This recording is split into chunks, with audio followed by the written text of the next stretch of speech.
Meet Tycho Brahe, the greatest astronomer of the 1500s, and quite possibly the strangest man who ever lived. Tycho was a Danish nobleman, brilliant, wealthy, and completely unhinged. Let's start with his face. As a student, Tycho got into an argument with another young nobleman. The topic? Who was the better mathematician?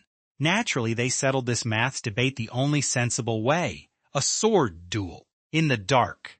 During the duel, Tycho lost a chunk of his nose, so for the rest of his life, he wore a prosthetic one. He had a fake metal nose he glued on, and legend says a fancy gold one for special occasions.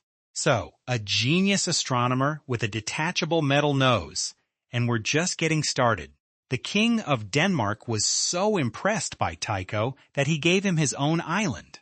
On it, Tycho built a massive castle-observatory and lived like a mad king of science. He threw lavish parties, and at these parties, he had two very unusual guests.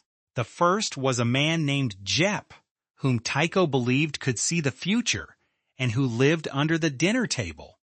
The second was a pet elk, an actual full-sized elk that wandered the castle. Sadly, the elk met a tragic end. At a party, it drank too much beer. The drunken elk then attempted to walk down a flight of stairs, fell, and died. Yes, Tycho Brahe's pet elk died of being drunk on a staircase. This is real history, but nothing about Tycho is stranger than how he died. In 1601, Tycho attended a formal banquet in Prague, where etiquette was everything. Halfway through, he desperately needed to pee, but leaving the table before the host was horribly rude.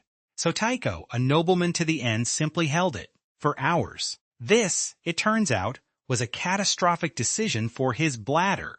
He fell gravely ill, and 11 days later, the greatest astronomer of his age was dead. Tycho Brahe, metal nose, psychic assistant, drunk elk, and killed by good manners. The man was a legend.